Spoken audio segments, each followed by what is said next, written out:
कर्नाटक में बीजेपी कांग्रेस की होगी तगड़ी टक्कर। ये चुनाव राहुल गांधी और अमित शाह की कैसी परीक्षा लेगा? 2018 में कैसी दिखी थी neck to neck fight?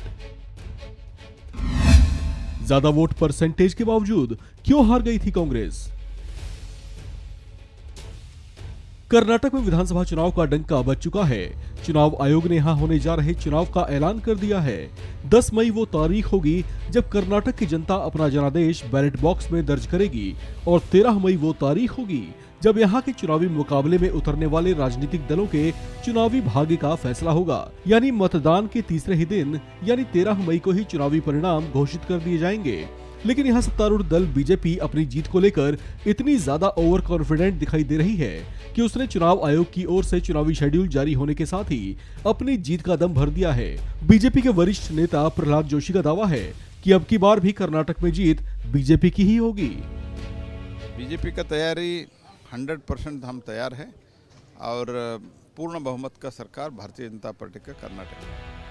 Prahlad Joshi के इन दावों के अलावा कर्नाटक के मुख्यमंत्री बसवराज बोम्मई ने भी दावा किया है कि बीजेपी राज्य में चुनाव के लिए पहले से ही तैयार है। इनका कहना है कि बीजेपी अपनी चुनावी रणनीति के दम पर जीत जरूर दर्ज करेगी।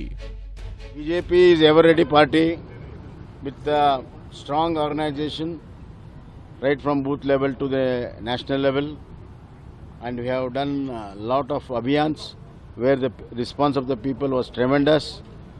For last 3 months, I visited more than 120 constituencies, and I am sure that on May 13th, BJP will have a handsome victory. Will win a hands down victory, and will get absolute majority.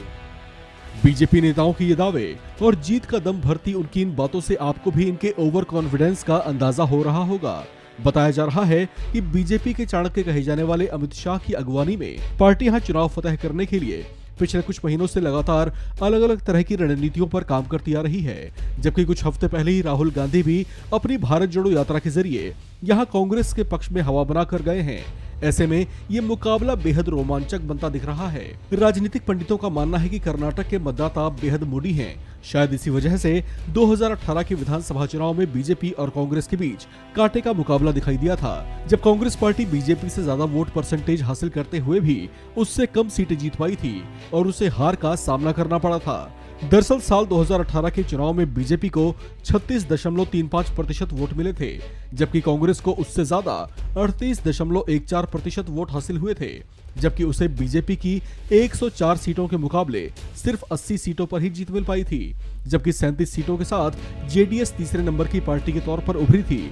पिछले चुनाव में BJP स्पष्ट बहुमत से चूक गई थी, लिहाजा उसे गठबंधन की बैसाखी पर सरकार खड़ी करनी पड़ी थी। लेकिन अब की बार बीजेपी का दावा है कि अपनी पुख्ता तैयारियों और चुनावी रणनीति के बल पर वो पूर्ण बहुमत के साथ सरकार का गठन करेगी। हालांकि पिछली बार वो लड़खड़ाई जरूर थी, जिसकी मुख्य वजह कर्नाटक के अलग अलग वोट बैंक से उसे कम सहानुभूति मिलना था। मसलन कर्नाटक में 2018 के चुनाव में दलित समाज ने बीजेपी को 28%, जेडीएस को 48%, जबकि कांग्रेस को 18% वोट दिए थे।